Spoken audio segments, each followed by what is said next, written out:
بسم الله الرحمن الرحيم. شیطان اللعین الرجیم. بسم اللہ الرحمن الرحیم. الحمد للہ الذی لا یفرح منع والجمود ولا یغدیہ العطاء والجمود اذ کل معت منتقص سواہ وکل مانع مذموم ما خلاہ هو المنان بفوائد النعم وعوائد مزید والقسم مختلف علیہ الدهر فیختلف منه الحال ولا كان في مكان فيجوز عليه الانتقال جلت عظمته. الصلاة والسلام على النبي الأمي العربي القرشي المكي المدني البطحي الأبتهي التهامي معلن الحق بالحق ابی القاسم محمد والصلاة والسلام على اہل بیتہ الطیبین الطاہرین المعصومین المظلومین الذین اذهب اللہ عنہم الرجس وطہرہم تطہیرا.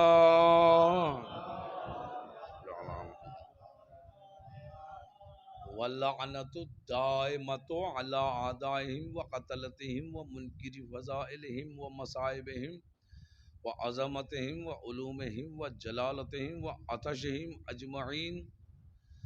اللهم العن أول ظالم ظلم حق محمد وآل محمد وآخر تابع له على ذلك. اللهم عذبهم عذابا یستغیث منہ اہل النار. آمین یا رب العالمین. من یومنا ھذا الی قیام یوم الدین. اما بعد فقد قال رسول اللہ صلی اللہ علیہ وآلہ وسلم ان الحسین مصباح الہدی وسفینۃ النجاة. صلوات پڑھ دیں ہم.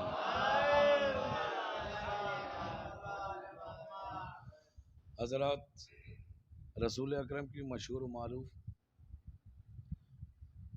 حدیث کے ذیل میں آج یہ 7ویں مجلس ہے، جس حدیث میں رسول اکرم نے ارشاد فرمایا کہ ان الحسین مصباح الہدی و سفینۃ النجات. یقیناً حسین ہدایت کا چراغ ہے اور نجات کا سفینہ ہے. آقا حسین کی عظمت کے لیے یہ تنہا حدیث ہی کافی ہوتی مسلمانوں کے لیے اگر غور و فکر کرتے. ہدایت کا چراغ ہونا ہر ایک کی بس کی بات نہیں ہے. اللہ نے خاص چیزیں امام حسین علیہ السلام کو عطا کی ہیں.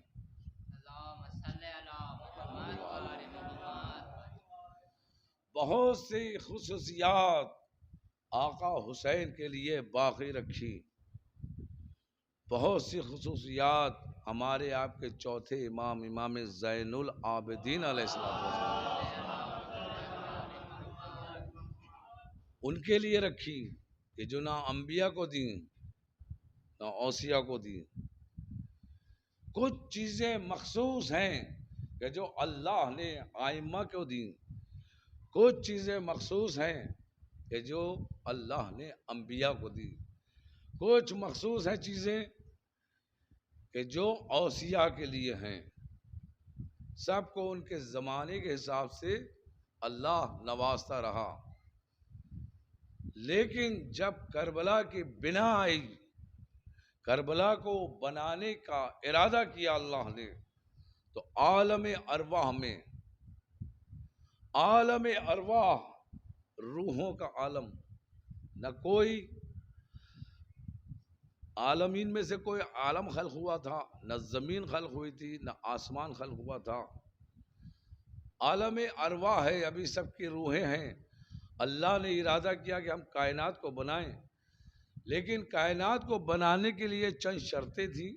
کہ جو اللہ نے عالم ارواح میں رکھی کہ کچھ آزمائشیں ہیں کہ جو دینا ہوں گی انبیاء کو، اوصیاء کو، ائمہ اطہار کو۔ اللہ نے ان امتحان کا ذکر کیا ارواح سے، تو ارواح میں ایک ایک نبی کی روح کھڑی ہوتی گئی اور کہا کہ اس قربانی کو ہم دیں گے، لیکن جو قربانی جس کے لیے اللہ نے مخصوص کی تھی وہ اس تک محدود رکھی، اور جو اسی قربانی وہ خود چاہتا تھا وہ حسین کے لیے محدود رکھی، اور اس کے لیے انبیاء سے بھی انکار کر دیا، اوصیاء سے بھی انکار کر دیا، کیونکہ وہ قربانی صرف اور صرف آقا حسین دے سکتے تھے۔ ایک مرحلہ ایسا آیا کہ آقا حسین چپ ہو گئے تو روح امام زین العابدین اٹھی۔ یہ قربانی، یہ عظیم قربانی جس کو شہادت عظمیٰ کہتے ہیں، اس کے بدلے میں اللہ نے امام حسین کو کیا عطا کیا؟ کہ حسین نے تو اپنی پوری کائنات اللہ کی راہ میں خوشنودی خدا حاصل کرنے کے لیے لوٹا دی۔ 4 مصرے آپ کی خدمت میں عرض کر رہا ہوں، اس سے پورا فلسفہ آپ کی خدمت میں واضح ہو جائے گا۔ آپ دیکھیے گا کہ ان 4 مصروں میں کیا فلسفہ شاعر نے، یعنی سمندر کو کوزے میں بھرنے کا کام کیا ہے۔ روز ازل خدا نے بنایا حسین کو، روز ازل خدا نے بنایا حسین کو، پھر اس کی کائنات بنائی حسین نے۔ روز ازل خدا نے بنایا حسین کو، پھر اس کی کائنات بنائی حسین نے۔ حیرت سے کربلا میں خدا دیکھتا رہا، حیرت سے کربلا میں خدا دیکھتا رہا، جب اپنی کائنات لٹائی حسین نے۔ ایک صلوات پڑھ دیجئے محمد وآل محمد۔ یہ کچھ چیزیں ہیں جو میں آپ کی خدمت میں عرض کر رہا تھا کہ اللہ نے امام حسین علیہ السلام کو عطا کی ہیں، اور اس کے اوپر آپ غور کیجئے گا، اس کو یاد رکھیے گا، جب بھی موقع آئے تو اس پہ عمل کیجئے گا۔ لوگ کہتے ہیں کہ امام حسین نے قربانی دی، اللہ نے ان کو کیا دیا؟ اللہ نے ان کو کیا نہیں دیا؟ سب سے بڑی چیز ہوتی ہے اختیار، اختیار دے دیا۔ مرضی تو پہلے ہی باپ کو دے چکے تھے، علی کو مرضی دے چکے تھے، سارے اختیارات۔ ابھی امتحان کی آخری منزل پہ، اللہ اکبر، اول سے آخر تک جتنا بھی بڑے سے بڑا امتحان ہو سکتا تھا، نہ تو حسین سے پہلے کسی نے دیا، نہ حسین کے بعد قیامت تک کوئی دے سکتا۔ اس کے عوض میں اللہ نے ان کو کیا گفٹ کیا، کیا دیا، کیا تحفے میں دیا؟ جو دوسرے اختیارات ہیں، سب کچھ ہیں، ان میں 3 چیزیں آپ کی خدمت میں عرض کر رہا ہوں، 3 چیزیں ہمیشہ یاد رکھیے۔ پہلی چیز تو یہ تھی کہ ان کا جو روضہ ہے کربلا معلی میں، تو زری کے پاس سرہانے جب آپ جائیں گے، ایک سرخ رنگ کا پتھر ہے، اس پہ 2 رکعت نماز پڑھنا ہوگی، وہاں لائن لگی رہتی ہے نماز پڑھنے والوں کی۔ 2 رکعت نماز پڑھنے کے بعد حضرت کے قبے کے نیچے، گنبد کے نیچے، پہلی 3 دعائیں جو بھی آپ مانگیں گے بڑی سے بڑی، وہ وہاں قبول ہوگی۔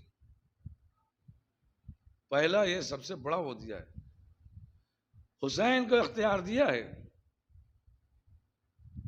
اور دوسری چیز جو سب سے بڑی ہے، جو 1400 سال سے آج بھی جاری ہے، اسی طرح کے جیسے لوگوں کے پہلی بار جو کربلا جاتے ہیں تو 3 جو پہلی دعائیں ہوتی ہیں، تینوں پوری ہوتی ہیں۔ ایک صاحب کے یہاں اولاد نہیں ہو رہی تھی، بہت پریشان تھے، اور یہ ہمارے سسرال کا ہے، موہان کے سسرال میں، آپ معلوم کر سکتے ہیں، سب یہیں کے رہنے والے ہیں۔ اور موہان خالی ماہ محرم میں 12 دن کے لیے جاتے عزاداری کرنے، پھر لوٹ آتے۔ یہ مفتی گنج میں انہیں میں ایک فرد ہے، ان کی اولاد نہیں ہو رہی تھی، شادی ہوئے اچھا خاصا عرصہ ہو گیا، ڈاکٹروں کو حکیموں کو دکھا کے تھک گئے تھے۔ اب ہم لوگوں کی تو دوہری رشتہ داری ہے، پرانی بھی تھی ایک تھی، لیکن آنا جانا تو ایسی بات ہے، 14 سال ہم ایرانی میں رہے۔ جب وہاں سے لوٹ کے آئے تو معلوم ہوا کہ وہ ایسا سا معاملہ ہے کہ سارے ڈاکٹروں کے پاس جا کے مایوس ہو گئے، اور ڈاکٹروں نے یہاں تک کہا تھا کہ اب ان کے یہاں کبھی اولاد نہیں ہوگی۔ تو ہم نے کہا مایوس ہونے کی کیا ضرورت ہے، جہاں پر ڈاکٹروں کی ڈاکٹری ختم ہوتی ہے وہاں سے حسین کا کرم شروع ہوتا ہے۔ آپ سیدھی کربلا جائیے اور وہاں جا کے مولا سے دعا مانگی۔ 2005 میں شادی ہوئی تھی اور 2011 تک کوئی اولاد نہیں ہوئی تھی، 11 12 13 تک ایسے۔ ایک بچہ 7 سال کا اور ایک 5 سال کا ہے، تو 21 میں سے 7 نکال دیا، 14 2014 میں اولاد ہوئی۔ اسی سال 2014 میں عراق گئی، جیسا ہم نے بتایا تھا، ہم نے کیا یہ مولا ہی نہیں بتایا، وہی ہم نے ان کو بہرحال گائیڈ کیا تھا۔ جیسا سراہانے جا کے دعا مانگی، اسی سال وہ صاحب اولاد ہوئی۔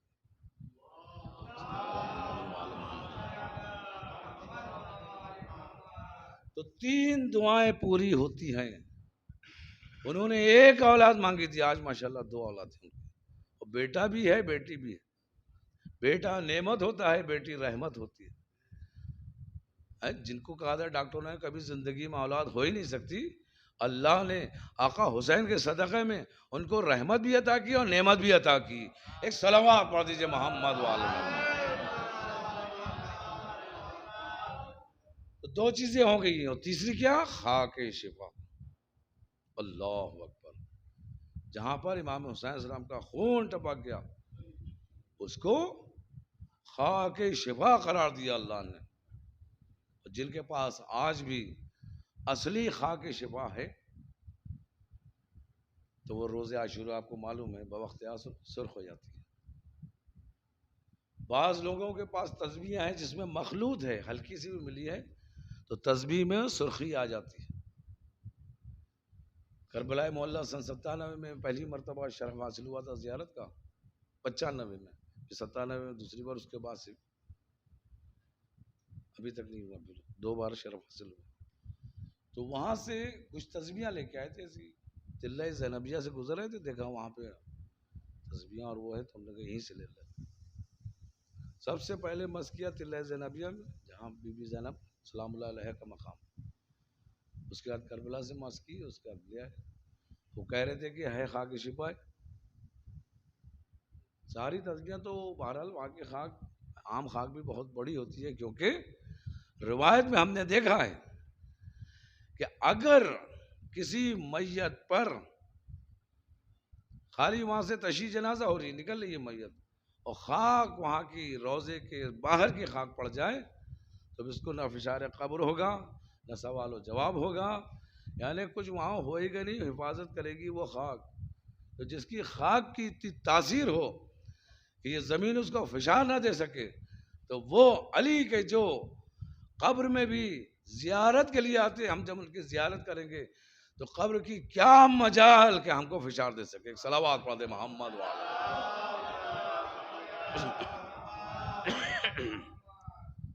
عزیزوں، اور تیسری چیز، 2 چیزیں آپ کی خدمت میں عرض کی، کہ 3 دعائیں پوری ہوتی ہیں اور ان کے خاک یعنی خاک شفا، اس میں تعجب، خاک شفا تو ایسا موضوع ہے کہ پوری مجلس اس پہ ہو جائے،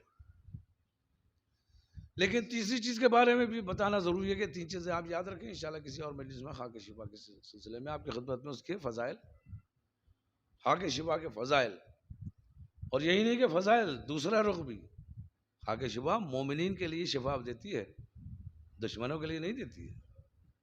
دشمن اگر صحیح بھی ہو تو مرض میں مبتلا ہو جائے گا۔ ایک صلوات پڑھ دیجئے محمد وآل محمد۔ تیسری اور سب سے بڑی چیز جو اللہ نے عطا کی ہے آقا حسین کو، وہ یہ کہ ان کی ذریت کو قیامت تک کے لیے باقی رکھا۔ دعا میں پڑھتے ہیں وَتِسَعَةِ الْمَعْصُومِينَ مِنْ ذُرِّيَّةِ الْحُسَيْنِ علیہ السلام، پروردگارا بجدن پاک میں 4 کے صدقے میں اور 5 میں امام حسین کے صدقے میں، جن کی ذریت سے تو نے 9 امام بنائے، تسعۃ المعصومین من ذریت الحسین علیہ السلام، ان کے صدقے میں ہماری حاجت پورا۔ ہمیں دعائیں مانگنے کا سلیقہ نہیں ہے، ورنہ ان کی عطا میں کمی نہیں ہے۔ ہم دعا مانگتے ہیں اور چلے آتے ہو، بعد میں معلوم ہوا دیری ہو رہی ہے۔ مایوس نہیں ہونا چاہیے، کیونکہ دعا کوئی بھی مومن مانگے تو وہ رد نہیں ہوتی ہے۔ آپ نے دعا مانگی اور دعا مانگنے کے بعد آپ کی بات مکمل نہیں ہوئی، دعا مانگی حاجت پوری نہیں ہوئی، مایوس ہو جاتے ہم کہ یار ہماری سنتے نہیں، ہماری کوئی بات سنی نہیں، فلاں دعا مانگ رہا مولا سنتے ہی نہیں۔ ایسا نہیں ہے، مولا ہی سنتے ہیں، مولا ہی سنتے ہیں، کیونکہ جب آپ اذن دخول پڑھتے ہیں تو اس میں کیا 2-3 لفظ کی طرف آپ کے توجہ مبذول کرا دوں کہ انت تشہد مقامی و تسمع کلامی و ترد سلامی، 3 لفظ سے آپ اندازہ لگائیے، چاہے جس روزے پہ آپ جائیں اذن دخول ہوتا ہے۔ تو ہماری بس چھوٹی سی یہ گزارش ہے آپ حضرات سے، جس روزے میں درگاہ میں امام باڑے میں جائیں اور جہاں پہ چپلیں اتاری جاتی ہیں، اس کے بعد جب داخل ہوں تو اذن دخول بہت چھوٹا سا ہے، اذن دخول ضرور پڑھ لیں، اور جس کو اگر یاد نہ ہو تو بسم اللہ الرحمن الرحیم کہہ کے تو سبھی جاتے ہیں، لیکن ایک اذن دخول بڑا ہے، ایک چھوٹا ہے، چھوٹا والا ضرور پڑھیں۔ بڑا جو اذن دخول ہے یعنی داخل ہونے کی، حضرت کے روزے میں داخل ہونے کی اجازت، کسی کے گھر پہ جاتے ہیں وہاں اجازت لے کے جاتے ہیں، کوئی یوں ہی گھستا ہوا نہیں جاتا، حالانکہ سگے رشتہ داروں کے لیے بھی ہے کہ کھٹکھٹا کے جاؤ، دخل باب کر کے جاؤ، بہترین طریقہ ہے یہ۔ ایسی مولا کے روزے میں کیا یوں ہی چلے جائیں گے؟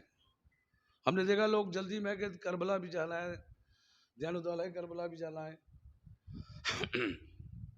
اور کاظمین بھی جانا ہے اور معلومات درگاہ بھی جانا ہے، اور پار والی کربلا بھی جانا ہے، جلدی میں بس آئے اس کا اندر داخل ہوئے، زیارت کی چلے گئے، اذن دخول کہیں نہیں پڑھتے۔ اذن دخول پڑھنا ضروری ہے، اور جو بڑا اذن دخول ہے اس کے 3 لفظ آپ کی خدمت میں عرض کیے، انت تشہد مقامی، آپ میرے دیکھ رہے ہیں کہ میں یہاں آپ کی زیارت کے لیے حاضر ہوا ہوں، یعنی میری حاضری کو دیکھ رہے ہیں آپ، انت تشہد مقامی، آپ میری حاضری کو دیکھ رہے ہیں، میرے آنے کو دیکھ رہے ہیں، وَتَسْمَعُ کلامی، اور آپ میرے کلام کو سن رہے ہیں۔ اور اس سے بڑی چیز جو پورا لب لباب ہے، وہ ترد و سلامی، اور جو ہم نے آپ کو آ کے سلام کیا ہے تو اس کا آپ جواب دے رہے ہیں۔ اللہ اکبر، اللہ، ایک صلوات پڑھ دیجیے محمد والے۔ ہم اور ہماری بساط کیا، لیکن جب امام کو سلام کیا جاتا تو امام جواب دیتے ہیں۔ اور کربلا معلیٰ میں امام حسین علیہ السلام کی ذریعہ ہے، اس میں پایان پا تو معلوم ہی آپ کو جناب علی اکبر علیہ السلام، اور اس کے بعد ایک طرف گنج شہیدان ہیں، 2 قبریں وہاں، اور ایک حبیب ابن مزار علیہ السلام کی اور ابراہیم مجاب کی۔ ہم سلام کرتے ہیں، امام جواب دیتے ہیں، ہمارا سلام کرنا سب سنتے ہیں لیکن امام کا جواب کوئی نہیں سنتا، ہم سمیت جتنے بھی ظاہر جاتے، کوئی سنتا ہے، کوئی دعوت سے کہہ سکتا ہے کہ ہم نے کاظمین آج گئے تھے، روزہ کاظمین میں سلام کیا تو 7ویں اور 9ویں امام نے ہم کو جواب دیا، اس کا سنا ہم نے، کہا کسی نے نہیں کہا۔ اور اس میں اذن دخول میں کیا ہے، وَتَرُدُّ سلامی، کیا آپ میرے سلام کا جواب دیتے ہیں۔ اللہ اکبر، سلام کرنا مستحب ہے لیکن جواب سلام واجب، اس بات سے پروف ہوتا ہے کہ امام جواب دیتے ہیں، لیکن کیا ہم سن پاتے ہیں؟ ہم اپنے گناہوں کی وجہ سے نہیں سنتے، گناہوں کا پردہ پڑا ہے، انہیں امام جواب دیتے ہیں۔ عالم معنویت اور ملکوتیت میں اگر آئیں گے تو سنائی دے گا، ملائکہ سنتے ہیں، مظلوم کی آہ جب آسمان کے ملائکہ سنتے ہیں، اللہ اکبر، تو ملائکہ کیا امام کی آواز نہیں سنتے ہوں گے؟ اگر نہیں سنیں گے تو بھی ملائکہ سے بھی اللہ سمجھ لے گا، کیونکہ ملائکہ کا بھی تو امتحان لیا اس نے۔ یہ تین چیزیں آپ کی خدمت میں عرض کی کہ اذن دخول میں تین چیزیں ہیں جس سے ثابت ہوتا ہے کہ اس کو اپنے ہی فائدے کے لیے، کہ مولا ہمارے حاضری کو دیکھتے ہیں کہ روضے پہ ہم آئے ہیں، اور یہاں تک کہ ان کے ہمارے سلام کو مولا جواب دیتے ہیں۔ بہت سے لوگ اعتراض کرتے ہیں کہ بھائی فلاں جو ہے یہ کام کر رہا ہے، فلاں یہ کام کر رہا ہے، فلاں یہ، عزاداری کے سلسلے میں کسی کو کوئی بولنے کا حق نہیں۔ یہ آقا حسین سے ان کی خدمت ہے۔ یہ لوگ روضے کے سامنے سے جاتے ہیں اور اس کے بعد جیسے جلدی میں وقت نہیں ہے یا آفس پہنچنا ضروری ہے ورنہ سسپینڈ ہو جائیں گے، تو اندر اتنا وقت نہیں کہ زیارت کے لیے اندر جائیں، تو بہاری سے سر جھکا کے مولا کو سلام کر کے چلے جاتے ہیں۔ اس کا بھی اجر ہے، اور کتنا اجر ہے، بہت زیادہ اجر ہے جس کو ہم آپ تصور نہیں کر سکتے ہیں۔ ایک بابا سے بلند نعرہ صلوات پڑھی تو عراق کا واقعہ بیان کرو۔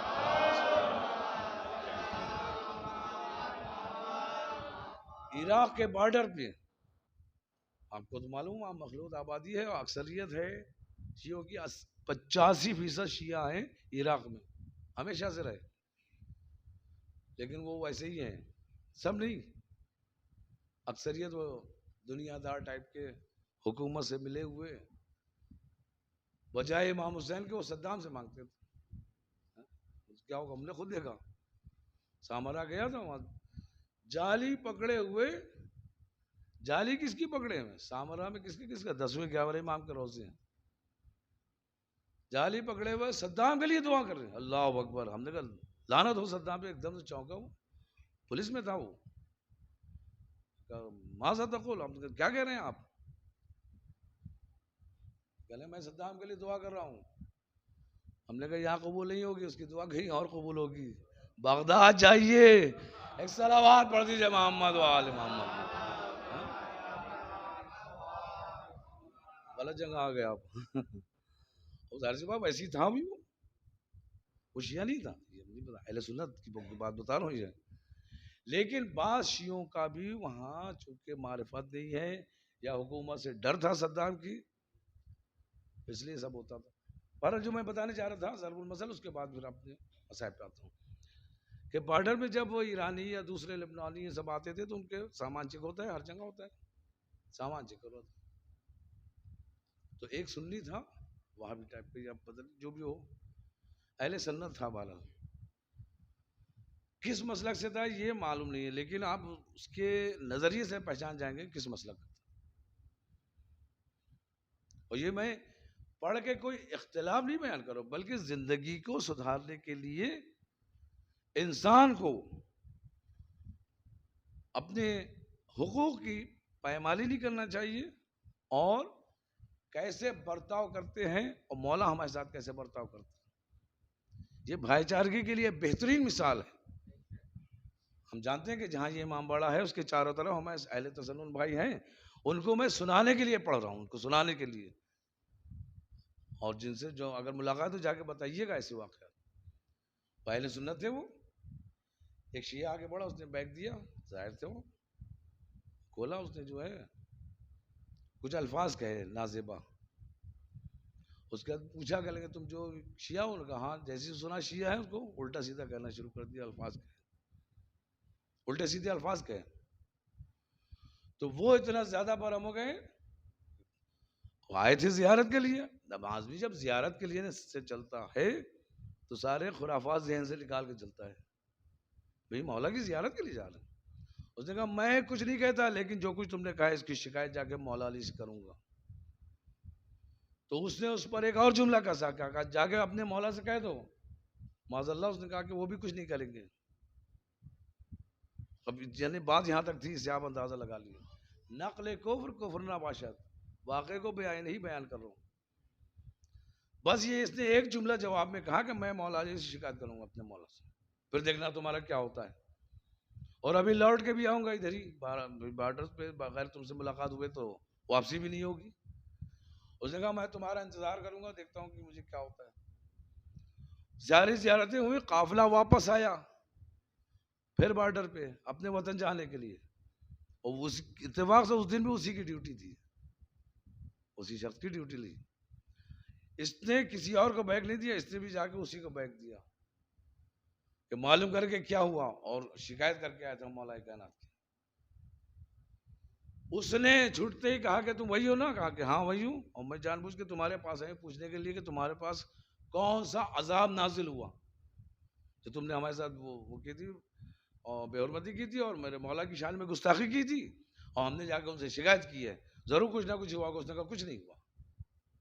اب اس کو جو ہے پریشان ہو گیا. دیکھیے امتحان کی منزل ہوتی، امتحان کی منزل تھی، ان کے عقیدے کا امتحان ہو رہا تھا.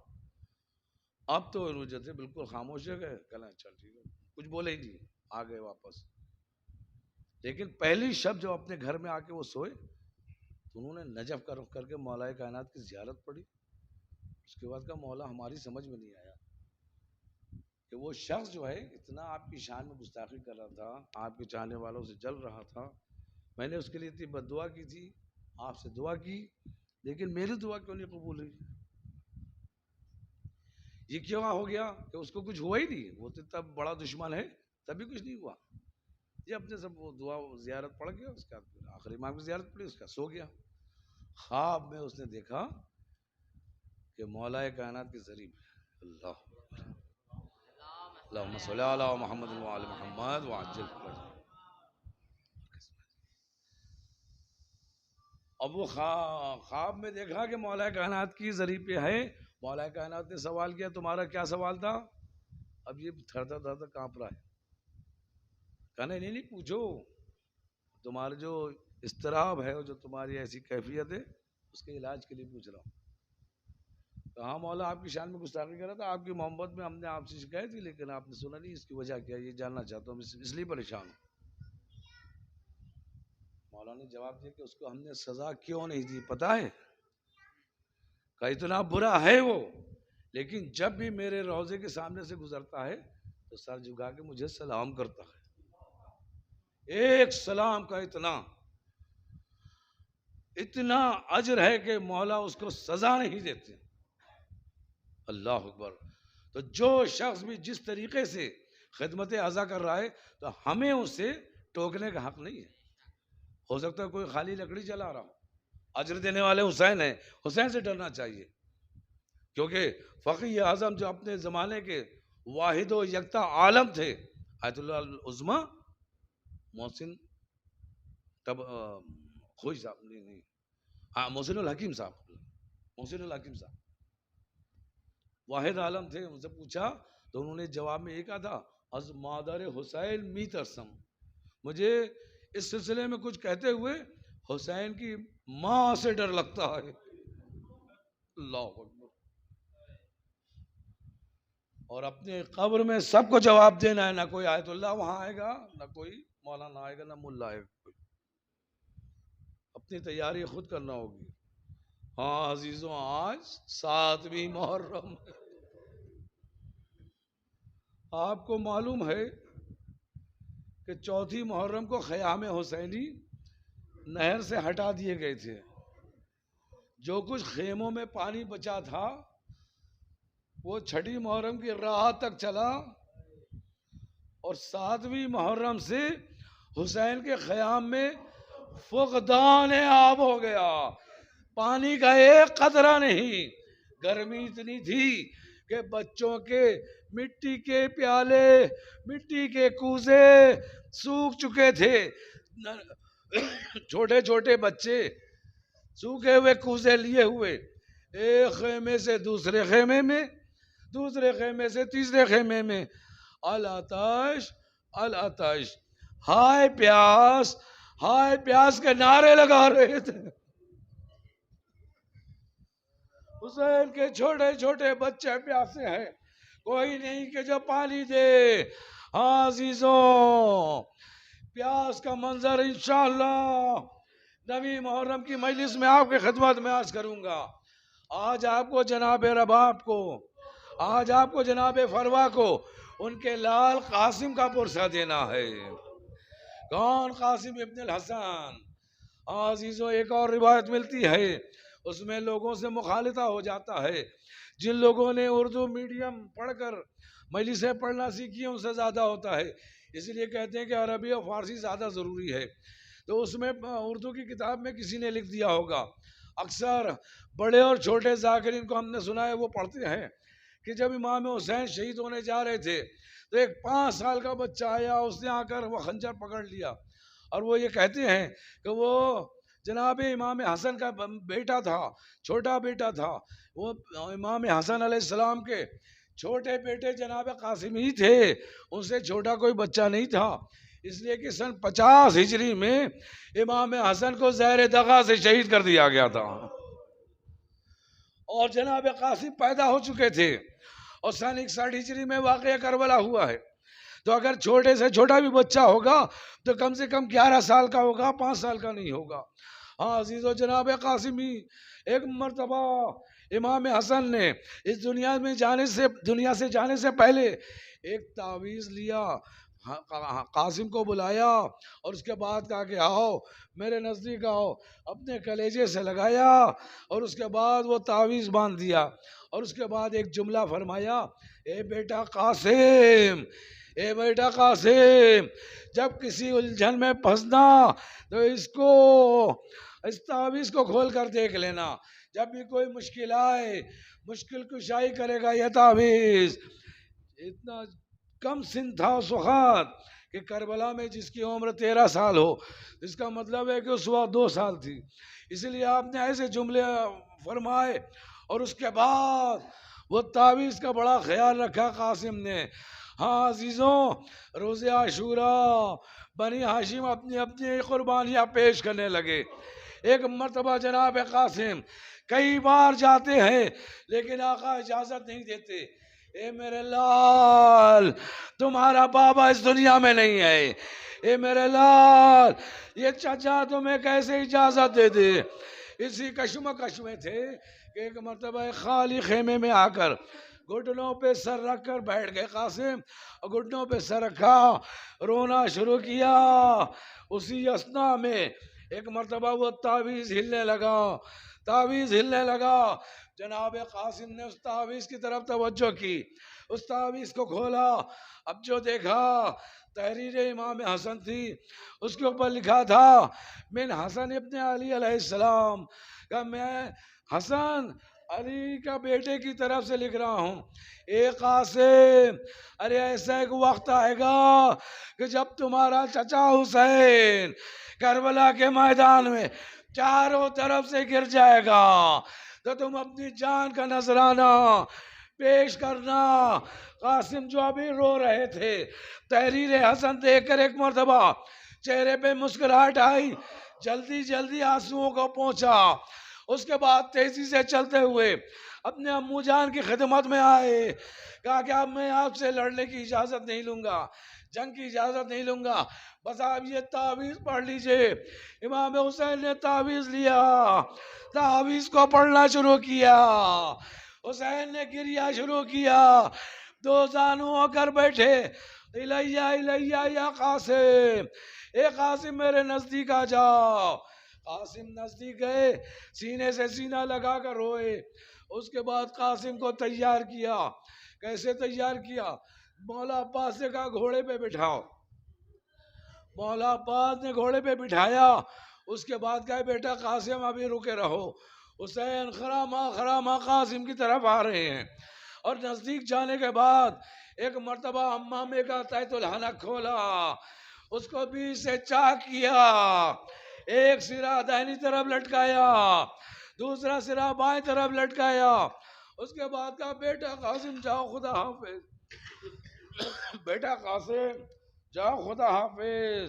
ایک مرتبہ قاسم چلے اور ویسی جنگ کی جیسے جناب علی اکبر نے کی تھی۔ ہاں عزیزو، ہم نے پوری روایت پڑھی ہے۔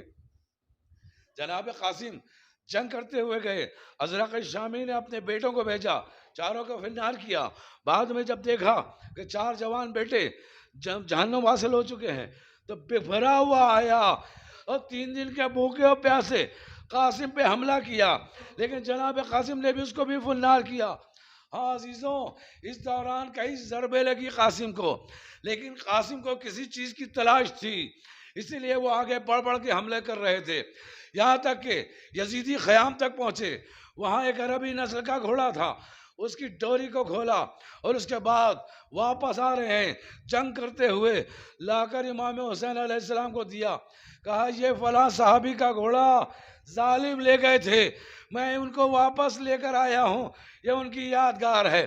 دوبارہ اجازت طلب کی، آخری ملاقات ہے، قاسم چل رہے ہیں، ایک مرتبہ تیزی سے بجلی کی رفتار سے گھوڑا کو دوڑاتے ہوئے میدان میں آئے۔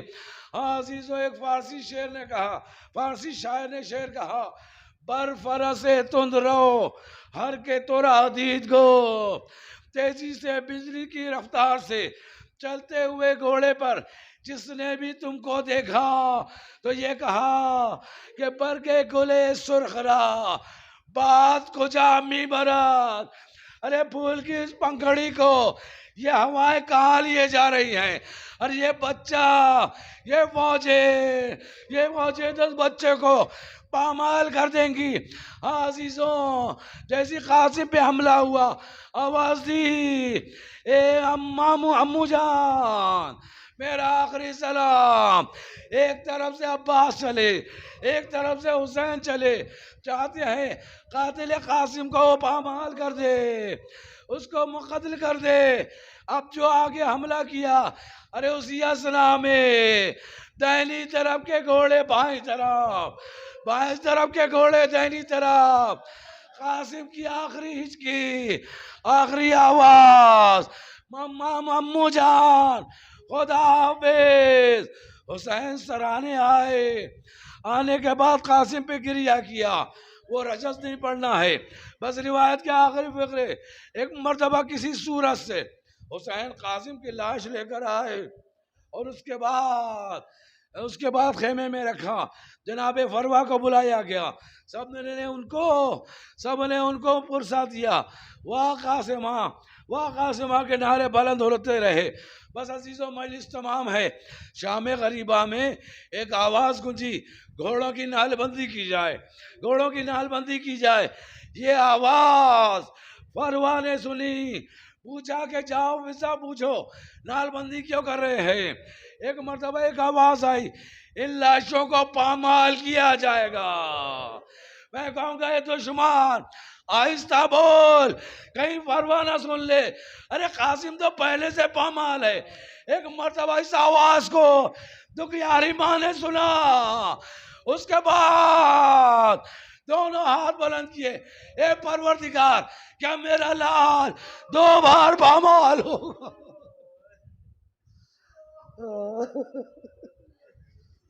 سيعلم الذين ظلموا أي منقلب ينقلبون لعن الله أمة قتلتك ولعن الله أمة ظلمتك ولعن الله أمة سمعت بذلك فرضيت به ماتم حسین۔